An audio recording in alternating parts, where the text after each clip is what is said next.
자, 오늘 우리는 은혜가 무엇인지, 정말 그 은총 속에 살아갔던, 은혜 속에 살아갔던 하나님의 사람들의 이야기를 오늘 성경 본문을 통해서 살펴보려고 그래요.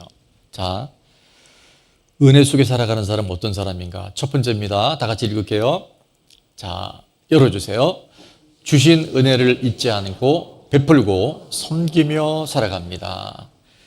주신 은혜를 뭐하지 않고 잊지 않아야 돼요. 그리고 그 은혜를 자꾸 흘려보내야 돼요. 이런 속담이 있잖아요. 은혜는 물에 새기고, 새기는 것도 아니에요. 은혜는 물에 다 떠내려 보려고, 원수는 돌에 새긴다. 이런 속담이 있는데, 정말 우리 믿음의 사람은요, 은혜를 잊지 않아야 됩니다. 은혜를 붙들면 붙들수록 그런 사람에게는 은혜가 더 영적 세계의 부익부 빈처럼 갈수록 증가되어져요. 자, 오늘 1절 말씀해 보니까 다윗이 이르되 사울의 집에 아직도 남은 사람이 있느냐? 내가 요나단으로 말미암아 그 사람에게 은총을 베풀리라 하니라.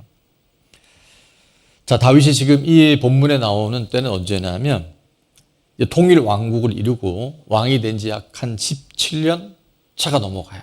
이 정도 되면 힘도 있고 또 지위도 높아지고 모든 것에서 높아질 수 있고 과시할 수 있는 그때였는데, 다윗은 뭘 생각하냐면 내게 베풀어 주신 하나님의 은혜, 은총에 대해서 그가 기억을 해요.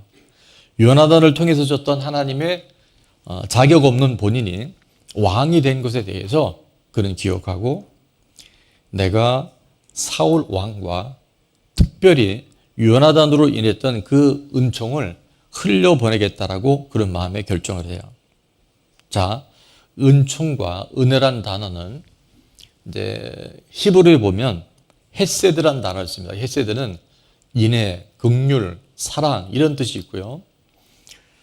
헬라어로는 한번 따라해볼까? 카리스.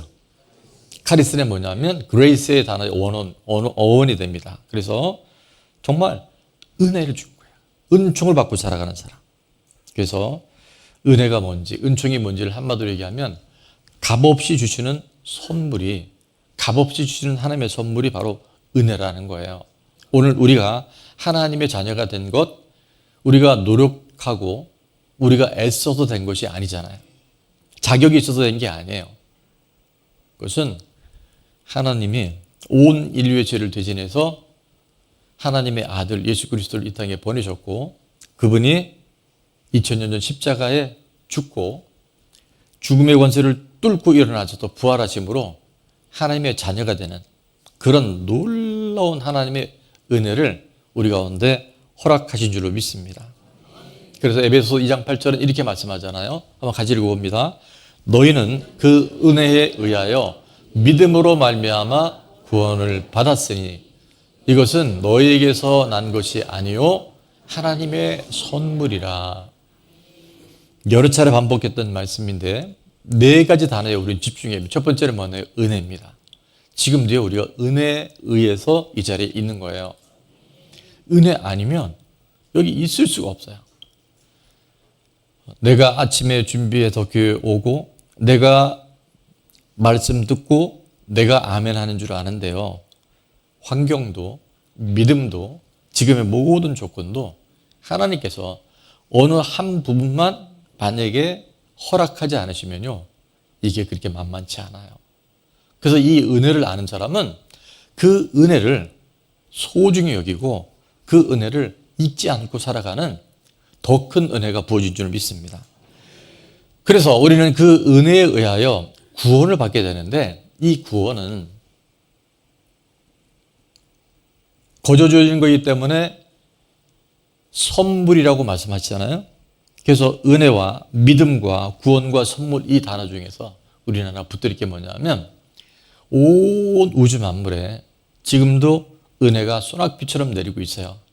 근데 어떤 사람은 회복이 일어나고 어떤 사람은 구원받고 어떤 사람은 그 은혜의 선물 속에서 날마다 감사하는데, 그렇지 못하는 사람과 그런 사람의 차이가 딱 하나 있는 것도 뭐냐면, 자, 에베소 2장 8절에 보면 믿음으로 말미암아 그 내게 주신 하나님의 은혜를 붙드는 사람, 다른 말로 하면 예수 그리스도를 영접하는 사람, 이미 예수님을 믿었다 할지라도 상황과 사건 속에 있어서 내가 예수 그리스도를 약속의 말씀으로 딱 붙들면 변화의 역사가 일어납니다. 수많은 간증들이요. 그래서 따라합니다. 믿음은 반응하는 것입니다. 믿음은 순종하는 것입니다. 우리가 믿음으로 반응하고 믿음으로 순종하잖아요. 그럼 하나님께서 정말 그 일들을 안 될 것 같은 상황 속에서도 회복시키시고 그 절망적인 상황에서 그를 일으켜 세우실 줄로 믿습니다. 그래서 은혜는 값없이 주시는 하나님의 선물이에요. 오늘도 다윗에게 주셨던 약 3000년 전에 주셨던 그 하나님의 은혜의 선물이 이 시간 저에게도 여러분에게도 충만하게 주신 줄 믿습니다. 그래서 우리는요 그걸 잘 붙들어야 돼요. 은혜를 놓치지 않고 은혜를 잘 기억하고 그 은혜를 간직하는 것에 끝나지 않고 그것을 베풀고 흘려보낼 수 있는 복의 사람 될 수 있기를 축원합니다. 그래서 은혜 속에 살아가는 사람의 첫 번째 특징은 뭐냐면 감사하는 거예요. 네. 값없이 주시는 선물은요, 선물은 감사함으로 받으면 돼요. 근데 만약에 어떤 선물을 받을 때 내가 부담을 느낀다. 그 선물이 내가 뭘 해야 되나라고 생각하는 순간부터 그건 선물이 아니라 뇌물이 될 수도 있고 때로는 내가 그것에 묶일 수 있어요. 근데 이 값없이 주시는 하나님의 은혜는요, 우리가 감사함으로 받으면, 믿음으로 받으면 하나님이 그 모든 상황에 선을 이루시고 구원의 역사를 이루실 줄을 믿습니다. 또 하나는 은혜 속에 살아가는 사람은 오늘도 선포되는 말씀 하나하나 위에 아멘, 아멘, 아멘 하잖아요. 그러면 그 믿음으로 받아들일 때 구약, 신약에 있는 모든 약속이 바로 나의 약속 내게 주시는 레마가 되게 될 줄 믿습니다. 제가 이렇게 한번 적어봤어요. 한번 읽어봅니다. 믿음으로 시작. 믿음으로 사는 사람은 범사에 감사하며 살아갑니다. 믿음으로 살아가는 사람은요, 감사가 아닌 것이 없어요. 자, 저는 오늘 다윗이 어떻게 하나님의 이 은혜가 왕이 된 지 17년이 넘어가는데도 계속 있었을까? 힘 있고 권력 있고 높아지면 당연히 나 중심으로 살아가야 되는데 그 은혜가 어떻게 유지됐었을까를 오늘 본문에 보니까 1절에 요나단을 통해서 베푸신 그 은총을 나 한 사람, 한 가문이 아니라 흘려보내는 은총을 베푸는 그런 자리로 그가 나아가는 걸로 볼 수 있어요. 그래서 2절에 보니까 사울의 집에는 종 한 사람이 있으니 그의 이름은 발음이 별로 안 좋아요. 그죠? 시바라. 그를 다윗의 앞으로 부르매 왕이 그에게 말하되 내가 시바냐 하니 이르되 당신의 종인이다 하니라. 큐티를 했기 때문에 다 아시겠지만 이 시바는요, 사실은 자기의 주인 사울 왕의 손자 무비보셋을 잘 보필했어야 되는데 중간에서 이걸 다 가로채고 자기가 그걸 누리고 있었어요. 근데 하나님은 정확하게 은혜를 받은 다윗을 통해서, 은혜를 흘려보내는 다윗을 통해서 따라합니다. 은혜의 영적 삼투압이 일어납니다. 삼투압이 뭐냐면요, 은혜를 받은 사람은 은혜를 누리지 못하는 사람에게 흘려보내고 흘러가게 돼 있어요. 그것이 영적 원리예요. 그래서 오늘 3절에 보니까 다윗이 놀라운 선포를 합니다. 왕이 이르되 사울의 집에 아직도 남은 사람이 없느냐? 내가 그 사람에게 하나님의 은총을 베풀고자 하노라 하니. 얼마든지 자기 것으로 움켜줘도 되는데 누구도 뭐라 할 사람이 없는데 다윗은 그 은혜를 기억하고 나니까 내가 받은 이 은혜, 내가 받은 이 은총을 누구를 섬겨야 할지에 대해서 그가 목표와 방향을 정하고 있어요. 자, 베풀며 섬기며 사는 사람에게는 은혜의 선순환이 일어나요. 우리 교회 안에 하나님이 주신 특별한 은혜가 흘러갈 때 보면요, 이름 없이, 빚도 없이 특별히 사람이 알아주든 안 알아주든 관계없이 늘 베풀며 섬기는 지체를 통해서요, 끊임없는 은혜의 선순환이 지금도 일어나고 있는 줄 믿습니다. 코로나 이후에요, 지금 굉장히 많은 어려움들이, 또 실제 최근에 크고 작은 전쟁이나 또 우리나라는 환율이나 지금 생각지 않은 변수들이 되게 많아요. 그러다 보니까 교회들도 제가 주변에 알고 있는 목사님들이나 교회가 대부분 다 굉장히 많이 힘들어요. 그리고 전에도 말씀드렸지만 3만 불 소득이 넘어가잖아요. 그러면 급격히 교회는 또 성도의 숫자나 실질적인 영적인 부분은요, 급 하락하기 시작합니다. 근데 참 감사한 건 우리 좋은나무 교회가요, 그런 여러 가지 외부적 환경 속에서도 꾸준하게 성장하고 성숙하고, 그 다음에 하나님이 주신 사명을 감당할 수 있는 이유가 뭘까 생각해 봤어요. 그랬더니 뭘까요? 먼저 은혜 받은, 먼저 하나님의 사랑을 경험한 분들이 베풀고 나누고 섬기는 그 본을 통해서 은혜가 끊임없이 샘솟듯 솟아나게 되는 줄 믿습니다. 우리 새가족 등록하는 분들에게 제가 질문하는 것 중에 하나가 우리 교회에서 가장 은혜 받은 부분, 가장 좋은 게 뭡니까? 이렇게 물어봐요. 그리고 꼭 등록하실 때가 아니더라도 제가 만나면 그런 걸 여쭤보면 공통적으로 하는 것 중에 하나가 교회가 굉장히 따뜻합니다, 그런 얘기들을 하세요. 왜 따뜻하냐 하면 입구에부터 시작해서 안내나 우리 찬양팀 모든 영역에요, 은혜를 받은 분들이 나 한 사람 중심의가 아니라 또 누군가를 섬기고 나누는 그 모습들을 통해서 은혜가 계속 증가된다는 것을 보게 되는 줄 믿습니다. 이제 아까 우리 교회에서 들었지만 오늘부터 이제 여름 수련회 그 다음 세대를 위한 우리 펀드레이징을 하는데, 지금 학생부는 여러분들이 신청한 비빔밥을 지금 어제부터 준비를 하는데, 제가 신청된 걸 이렇게 보니까요, 깜짝 놀란 게 한 300인분이 신청이 됐어요.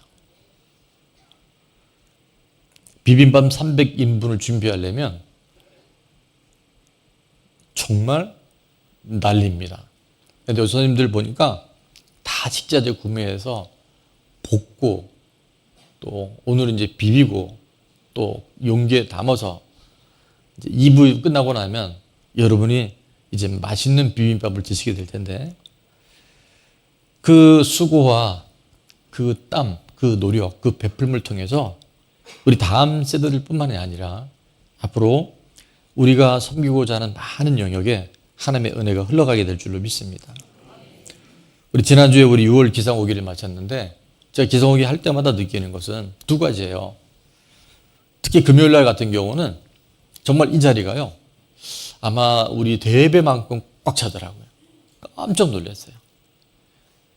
예전처럼 제가 아주 컨디션이 베스트가, 그때는 막 이렇게 많은 표적도 나타나고 눈에 보이는 것이 있는데, 이번에는 지금 이 사무엘 하의 모든, 특별히 지난주 한 주간은요, 전부 회개, 죄, 하나님의 징계 막 이런 것밖에 없었다고요. 그런데도 그때 하나님이 영적인 새로운 하나님의 클리닉이 일어나고, 하나님이 우리 공동체를 어떻게 깨끗한 그릇으로 쓰실지에 대한 새로운 기름 부음을 우리 가운데 허락해 주시더라.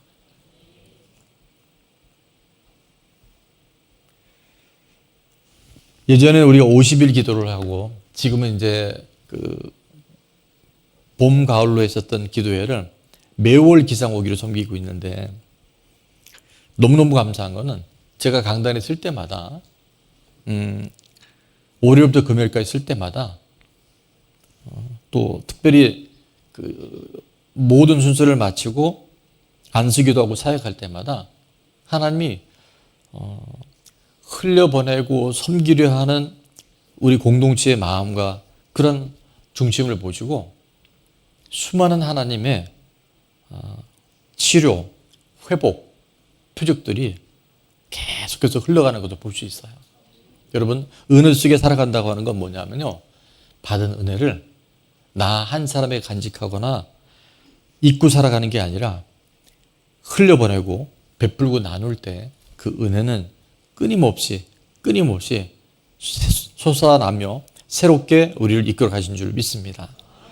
자, 한 가지만 더 본다면 은혜 속에 살아가는 사람은요, 한번 같이 읽어볼게요. 절망 속에서도 낙심하지 않고 겸손하게 살아갑니다. 절망 속에서도 낙심하지 않고 겸손하게 살아가는 사람, 이 사람은 하나님 지금도 찾고 계세요. 아까 얘기했듯이 사울의 손자고 또 요나단의 아들이었던 무비보셋. 자, 그 무비보셋이 이제 드디어 다윗 왕과 만나게 되는데 사울의 손자 요나단의 아들 무비보셋이 다윗에게 나와 그 앞에 엎드려 절하매 다윗이 이르되 무비보셋이여 하니 그가 이르기를 보소서 당신의 종이니이다. 자, 다윗에게서 일평생 원수였던 사울의 손자였었어요, 무비보셋이. 근데 다윗이 자기를 찾은 거예요. 7절에 보니까 다윗이 그에게 이르되 무서워하지 말라. 얼마나 두려웠었겠어요. 근데 무서워하지 말라. 내가 반드시 내 아버지 요나단으로 말미암아 내게 은총을 베풀리라. 내가 내 할아버지 사울의 모든 밭을 다 내게 도로 주겠고 또 너는 항상 내 상에서 떡을 먹을지니라 하니. 자, 8절. 그 무비보셋이 어떻게 자기 자신에 대해서 이야기하는지 같이 읽어봅니다. 그가 절하여 이르되 이 종이 무엇이기에 왕께서 죽은 개 같은 나를 돌아보시니까 하니라. 참 어떻게 보면 너무나 비참하고 너무나 안타까운 모습. 우리나라도 그렇지만 유대에서 이 개라고 하는 말은요, 가장 비천한 하나의 상징적이에요. 근데 그것도 개도 그냥 개가 아니라 죽은 개와 같다라고 얘기를 해요. 저는 이 무비보셋을 보면서 얼마 전에 1000만 명 넘게 동원됐던 영화 중에 왕과 사는 남자가 생각이 났어요. 원래는 왕이 될 수 있었던 인물이었었는데 지금 이런 정말 너무나 아픈 과정들을 통해서 버려진 인생. 자, 사울과 요나단이 블레셋과의 전쟁에서 죽습니다. 그때 유모가 이 어린 아기를 보니까 아버지가 한꺼번에 죽는 그 죽음 앞에 직감적으로 안 게 뭐냐면 이 아이는 이 상태로 그냥 두면 누군가에서 살해될 것을 알게 돼요. 그래서 유모가 급하게 이 어린 아이를 안고 도망을 가다가 땅에 떨어뜨렸는데 발이 꺾였던 것 같아요. 그래서 한쪽 발도 아니라 두 발을 다 꺾여 불구가 돼버리는데, 자, 이 무비보셋이요, 순리대로 간다면 자기가 왕이 됐어야 할 인물이고, 그리고 정말 너무나 불행하게도 이 다리가 꺾여서 평생을 절뚝발이로 살아야 되는 이 상황 속에서 놀랍게도 무비보셋은 원망하거나 한탄하거나 비관한 것으로 끝난 것이 아니라 이후에 보면 그 마길이라고 하는 사람의 집에서 또 자녀까지 낳고요, 그의 삶에 끝까지 하나님이 주신 그 환경에 낙심하거나 원망하지 않고 겸손하게 그 삶을 잘 살아내요. 그런데 하나님은 그런 무비보셋을 눈여겨보시고 그를 찾아줘서 회복시킨 줄 믿습니다. 무비보셋. 저는 무비보셋을 묵상하면서, 여러분, 우리는 몸이 멀쩡해 보이잖아요. 근데 마음과 영혼이 장애를 입고 살아가는 모습이 얼마나 많은지 몰라요. 인지가 잘 안 되는 장애가 있는 사람도 있고요. 상처 때문에 또 내 안에 내 스스로 극복하지 못하는 연약함 때문에 우리가 무비보셋처럼 살아가는 모습이 얼마나 많은지 몰라요. 저는 그런 질문을 해봤어요. 무비보셋이 만약에 정상적인 몸을 갖고 있었다. 그러면 어떻게 됐을까? 다윗이 왕이 된 다음에 그 아말렉의 한 청년이 사울의 왕관과 팔찌를 갖고 오잖아요. 뭐냐면 다윗이 힘을 가졌을 때 다윗 왕의 문제가 될 만한 사람들 다 제거시켜버려요. 그러면 사울 왕 후손 중에 이 무비보셋이 정상적인 후손이었다는 것이 발각되면 언제 어떻게 살아야 될지 모릅니다. 그런데 무비보셋이 두 다리가 장애를 입고 절름발이가 되는 걸로 인해서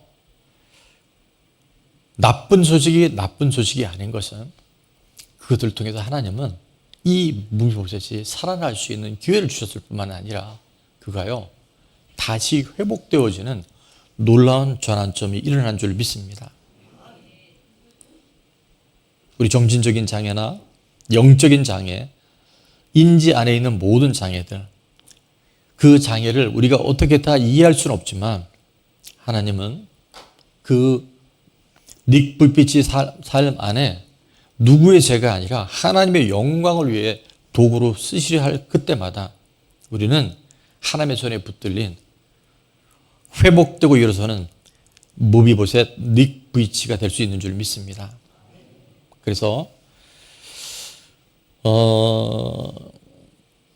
우리 안에 있는 크고 작은 이 장애들이 다 설명되지는 않겠지만 하나님은 지금도 은혜의 물줄기로 그것을 회복시키셔요.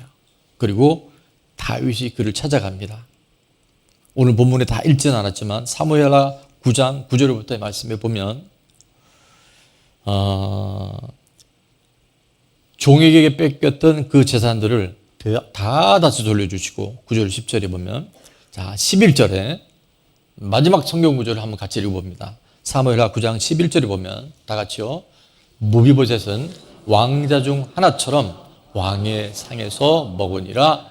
아멘. 할아버지, 아버지가 다 일찍이 세상을 떠났지만 하나님은 그 무비보셋 정말 너무나 처절한 삶에서 낙심하지 않고 하나님 앞에 겸손한 삶을 살았던 무비보셋을 다시 복위시켜서 왕자 중 하나처럼 평생을 왕의 상에서 함께 먹고 생활할 수 있도록 하나님이 붙들어 주신 줄로 믿습니다. 그래서 우리 안에 이 은혜의 물줄기가요 끊임없이 흘러가야 돼요. 왜라고 묻지 마시고 여러분 안에 매일 주시는 큐티 말씀을 통해서 또 목장 소그룹에 나가서 함께 나누고 나의 연약함을 오픈하기 시작할 때 하나님은 우리 공동체의 지체를 통해서 하나님의 음성을 들을 수 있도록 다시 일어날 수 있도록 그 은혜가 또 다른 사람들을 살릴 수 있는 도구로 우리를 사용하실 줄로 믿습니다. 왕의 자녀로 살아가는 은혜가 있게 될지어다. 자, 우리 적용 질문입니다. 첫 번째 다 같이 읽을게요. 주신 은혜를 기억하며 베풀고 섬기기 원하는 것은 무엇인가요? 예수님 만난 이후에 받은 은혜들을 흘려보낼 수 있는 또 다른 사람에게 증거할 수 있는 그런 여러분 될 수 있기를 축원합니다. 자, 두 번째입니다. 다 같이 절망 가운데서도 낙심하지 않고 겸손하게 살아내야 할 것은 무엇이며 어떤 자세로 살아가면 좋을까요?